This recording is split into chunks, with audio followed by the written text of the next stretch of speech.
I got my zucchini bread, you asshole!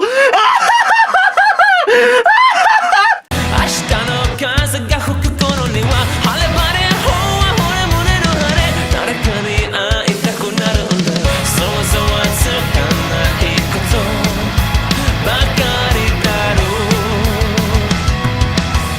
見てみるふりすぎたよ常識なんてさ多数決この世界の果てなんてこの目のわけじゃない Okay, now, without any further delay, allow me to present One Piece Chapter 876 review titled Pudding Coincidentally Appears.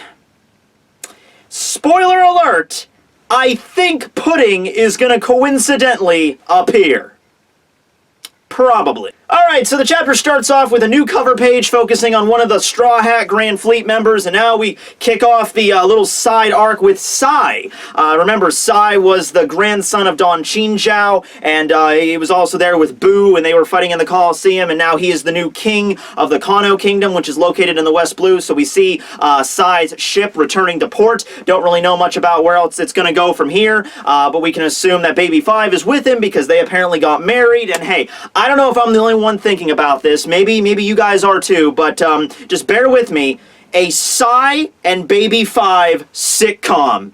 Yeah, like an old school early 90s sitcom. Can you see it? Like, I don't know, like they're living in a suburban house in the middle of the Kano Kingdom. Okay, just bear with me on this. They're, you know, suspension of disbelief. And I don't know, there's like an episode where Sai's out drinking with the boys one night and he comes home and he's trashed and he's like trying to sneak in the house and Baby 5 turns on the light and like, you were out popping a cold one with the boys and you forgot about our anniversary. And he's like, I'm sorry, honey. And it's like, I'm tired of this shit. And then she whips out a minigun and an RPG and they're chasing down the block, you know, firing off missiles at him. I would watch that shit at least for half an hour every Wednesday night. That seems like a Wednesday kind of show. But I would still watch it for a few episodes before it got kind of boring. Fox will pick it up, you know. Alright, well, anyway, we continue on from the last chapter with Nami bringing the heavenly fuck smack on Big Mom! Yeah! You know what, there's a lot of people debating how that was supposed to go down, you know, like, okay, Nami channeled the power of Zeus, so therefore, because it's Big Mom's own soul, it's gonna actually hurt her. And then I had the idea, well, because it's Big Mom's own soul, that means it wouldn't hurt her, you know, there's, depending on which way you want to look at this, you know, it's kind of like, you know, she's super strong, so if she's made out of, like, diamond, could only another diamond hurt her? Or if it's like, well, they're part of the same being, so maybe it wouldn't hurt. Well, regardless, there was a giant freaking crater that got opened up when, you know, the attack got levied, and so everyone's just kind of staring at it. Luffy and Pedro and Jinbei, they're all looking at this giant crater with lightning, like, crackling out of it still, and they're like, holy shit, did we just win? Did Nami just take out a fucking Yonko? Because I think we're gonna have some problems about that, you know, and Nami's like, oh no, maybe my bounty's gonna go up, and Luffy's like, yeah, your bounty better not fucking go. Anybody asks, I took out Big Mom. I'm sorry, Nami, I love you and everything, but we have to save face here. We can't have the world government find out that Nami took out a freaking Yonko, alright? I mean, it just can't happen, alright? Luffy has to be the cover boy for this adventure, alright? I'm just saying. But anyway, their excitement is short-lived, I have to say, because they start hearing the foreboding wedding cake coming from the crater. And now this has just turned into a fucking horror movie at this point. You know, you're like, is she dead? And then it would be one thing for Big Mom to just, like, jump out of the crater or, like, crawl out of it or something and just be like, you know, wedding cake, but it's not, they don't even see her. They just keep hearing it in the distance. Wedding cake. Wedding cake.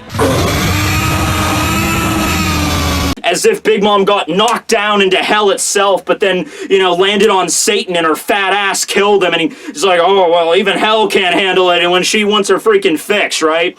So we find out, and I honestly think this is just hilarious, Big Mom is actually underground, and it's too deep for her to crawl out of it, or rather, I just think she doesn't have the intelligence right now to think about climbing. She just knows where the general direction is where the Straw Hats went, and she just keeps walking, as in just walking into the earth underneath the like next to the hole that she got knocked into, and then she's just gonna slowly start, like, you know, shuffling her way up to the surface by just plowing through solid earth, or whatever the hell the soil in Totland is made out of. I don't know, probably like ice cream and freaking jelly beans. I don't know, but anyway, she's plowing through that shit. And you know what? At this point, I gotta give Big Mom credit. She is fucking dedicated when it comes to her fix.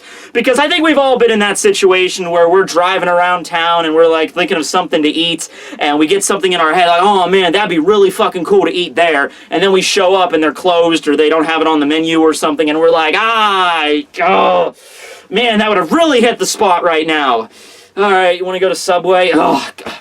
I guess, you know, you accept defeat rather early on, but Big Mom is dedicated to this shit. She's like the fucking Terminator. Or, I don't know, a spoiled 2-year-old throwing a tantrum that he really wants a candy bar. One of the two, pick one, but yeah, there's nothing that's gonna stop her from getting her damn cake. She is completely unharmed from the attack levied by Zeus. So I'm gonna say that I was right, you know, maybe just a little bit, maybe just a little bit there. It's not something I try to do every day, just most days, you know how it goes. And sure enough, Big Mom just starts nomming her way out of the freaking ground. It's just a head at this point, so Luffy and the others are sitting there waiting to see what's gonna happen, and all of a sudden Big Mom's head just pops out of nowhere like, nom, oh shit! Run now! So they all start booking, trying to get out of the freaking woods. She's still yelling, you know, it's still massively painful for the ears. Oh yeah, wasn't that a thing? Like, she yells so loud, her voice literally can, like, knock people out. How come that hasn't happened yet? I mean, I guess you could say something for Luffy. If she's using Conqueror's Hockey, then, you know, Luffy probably wouldn't get knocked out by that, but I thought it was just, like, either overloading your hearing or Conqueror's Hockey. Either way, people like Pedro and Nami should not be able to handle that shit. But alright, whatever, it's just gonna go on. Anyway, they keep running away when it turns out, oh, Pudding! She coincidentally appears! Oh, I didn't see that coming a mile away. Yeah, she lands on Rabian and Chiffon is with her, and she's like, okay, guys, come on, we gotta figure something out. Luffy is obviously a little bit skeptical here, considering that Pudding sold them out, and then you have Pedro in the background just like, I told you we should have tied her up. Not right now, Pedro, okay, you were right, fine, I'm just saying. Honestly, I don't think tying her up would have really accomplished anything. Let's say back in Chocolate Town, you did indeed, you know, gag her and tie her up and lock her in the basement. Alright, well, we already know that she's stronger than what she lets on, so she could have just freed herself, or somebody else could have freed herself, so I don't really think that would have worked either way, Pedro, but hey, at least you were able to see the bitch for what she was back then, alright? You're ahead of the curve. Good job, Jaguar, bro. Luffy asks if she wants to go, to which she says, no, I don't want to go. And she says, just hear me out, okay? I have a plan. Sanji, well, he's willing to listen to the plan, but first he's got to get his, you know, he's Sanji. He's got to get his Sanji-isms out of the way. Oh, my dearest Pudding, I'm so glad your most beautiful face is unhurt. Little dick. Okay, I feel like we're gonna get a lot of weird shit coming from Pudding in this chapter. I'm just feeling some vibes. You know, so last chapter she's like, there's the fool, I'm gonna kill him. And now the second Sanji's like, you're beautiful. She begins to foam at the mouth and pass out like some kind of wild, horny animal. Oh, by the way, a lot of people last chapter are all like, oh, no, you're misunderstanding it, Tekking. The reason that she got pissed at the end of the chapter was not because that, she has split personalities or whatever. She saw Sanji carrying Nami, and she got super jealous.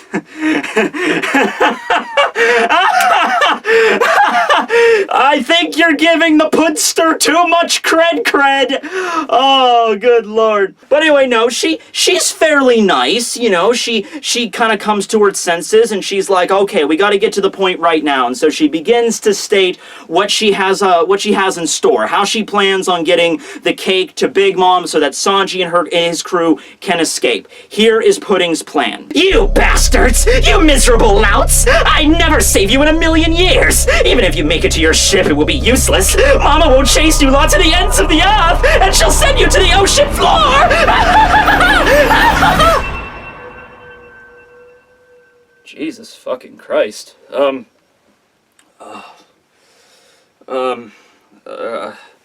Okay, look. Pudding's fucking Cocoa for Cocoa Puffs, okay? If you have any... No. By the way, before we continue, I need to apologize for something. Last chapter, I called Pudding bipolar without really knowing what bipolar is. I'm sorry. I apologize, because I know that's a serious issue that a lot of people have to deal with, and me saying something that it's not is, not making the situation any better. So I apologize for claiming that she's bipolar. I mean, if you're going to compare her to anything, she probably just has multiple personality disorder, where she's switching back between her, her evil persona that she was cultivating her entire life to the cute and innocent Pudding that she was...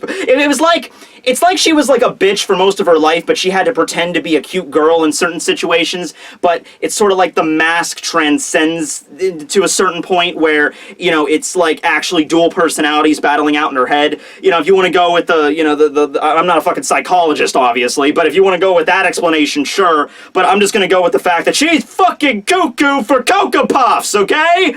So, yeah, that's the situation we have here. Pudding immediately realizes what she's saying, and she snaps back to her nice self, and, I think, you know what, Chiffon, why don't you just explain the plan? I think this would make things go a lot faster, so we don't have to juggle back and forth whatever the hell this Tsundere is saying, alright? And by the way, she wins that award. Good job. Okay, if there was an Olympics for Tsundere of the Year, you would win the gold, girl, like, easy. You don't even have to compete. You'd show up, and everyone would just know. Holy shit.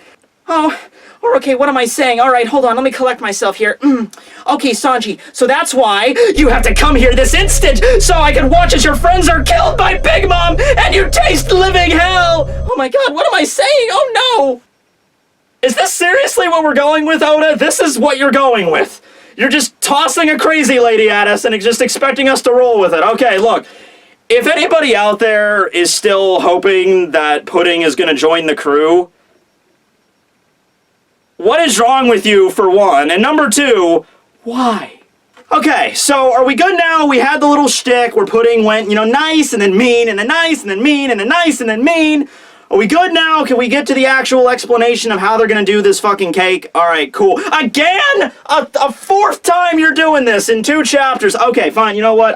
I like doing the voice, I'll keep doing it. Fuck it. So it's not like I want you to die or anything, Baka. And I didn't come here to help you stop Big Mom or anything, Sanji.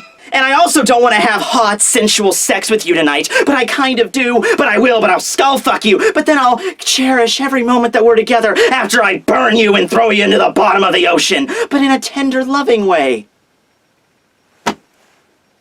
Okay, after the whole cake thing is solved, can we just leave this bitch on a fucking island somewhere and then just scoot on over to Wano? Anyone have a problem with that plan? That seems like a good plan to me.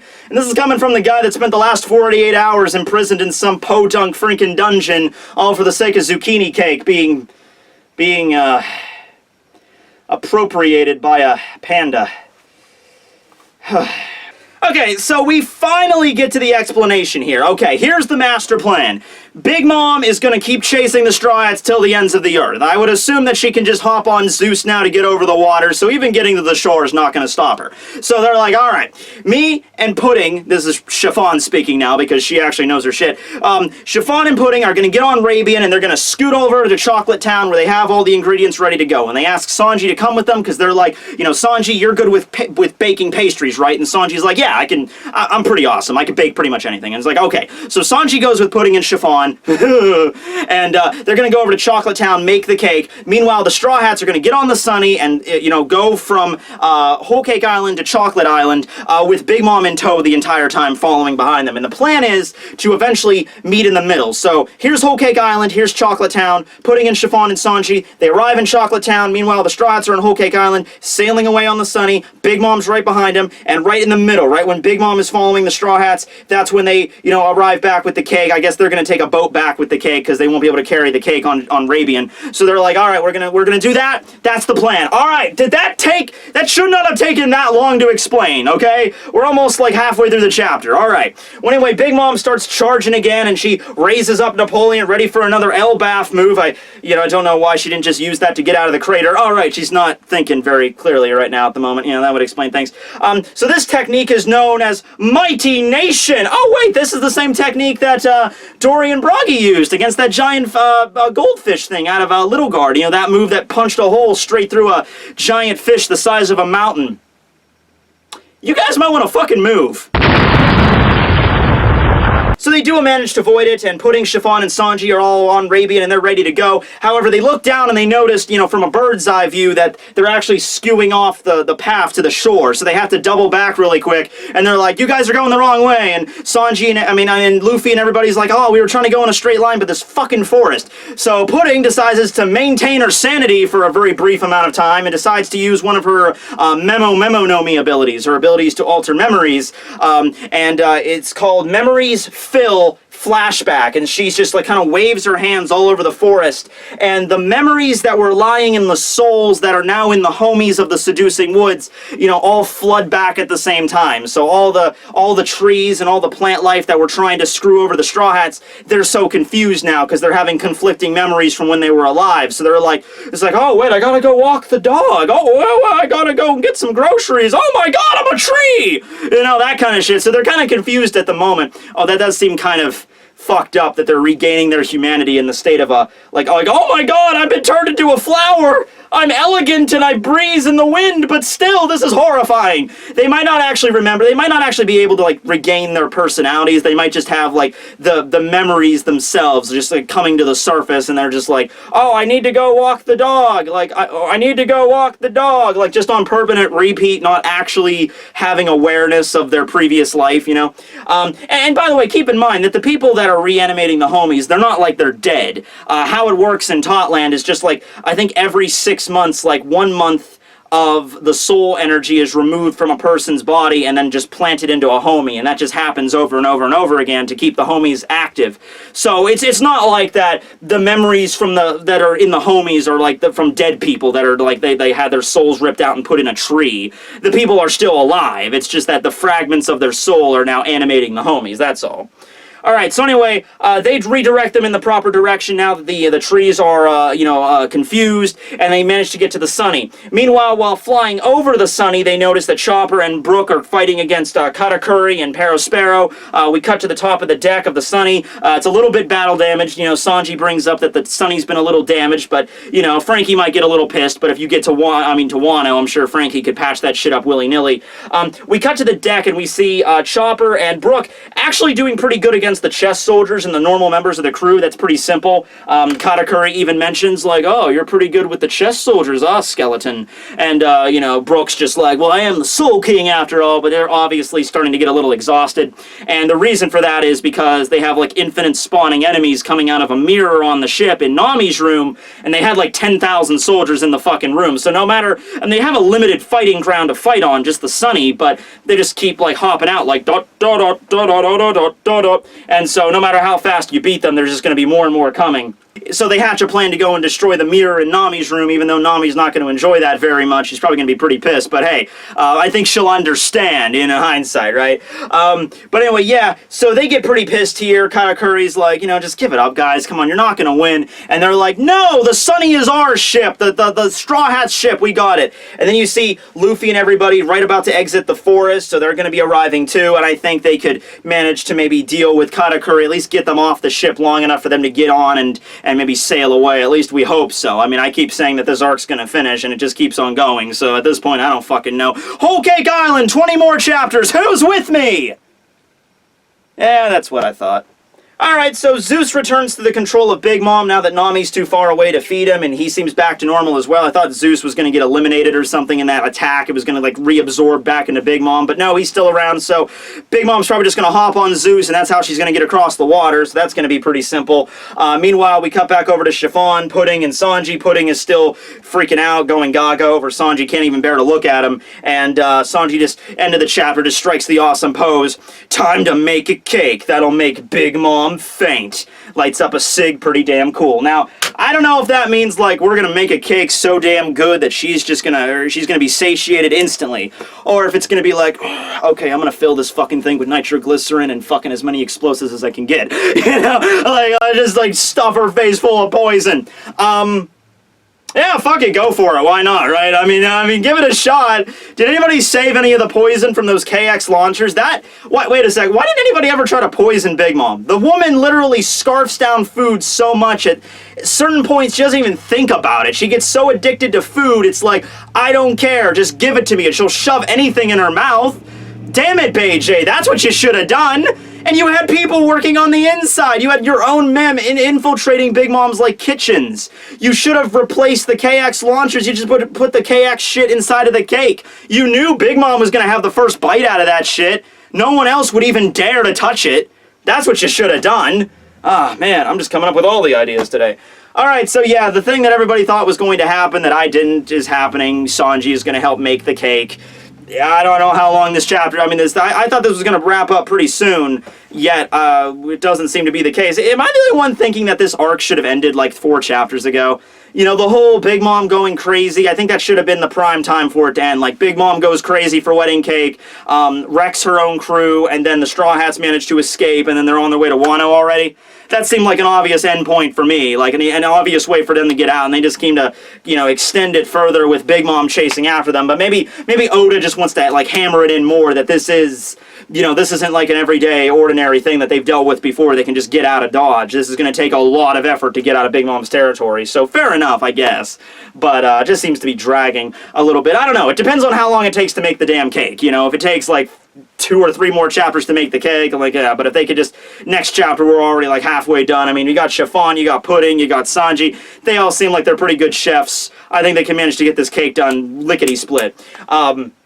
But yeah, so I think next chapter, though, we're either going to focus on like a split between Sanji making the cake, and then we cut over to Luffy and Jinbei and everybody fighting against Katakuri and the remaining chess soldiers, probably breaking the mirror to prevent more of them from coming in, and then it would probably, Katakuri and Perospero are going to be the main threats, mostly Katakuri because of his observation hockey and all, but I think if they, Jinbei, Pedro, Luffy, if they all team up, I think they should be able to take care of Katakuri, at least distract him for long enough and get him off the ship or knock him out, you know, at least a little bit until them get on the ship and get the hell out of there. So, you know, Big Mom is still in hot pursuit, so maybe they're going to use her to their advantage as well. I don't know. Well, anyway, I hope you guys enjoyed the video. Sorry for the delay and all that shit. Thanks for watching, everybody. This will be Tekking101 signing out. Have a great night, everyone.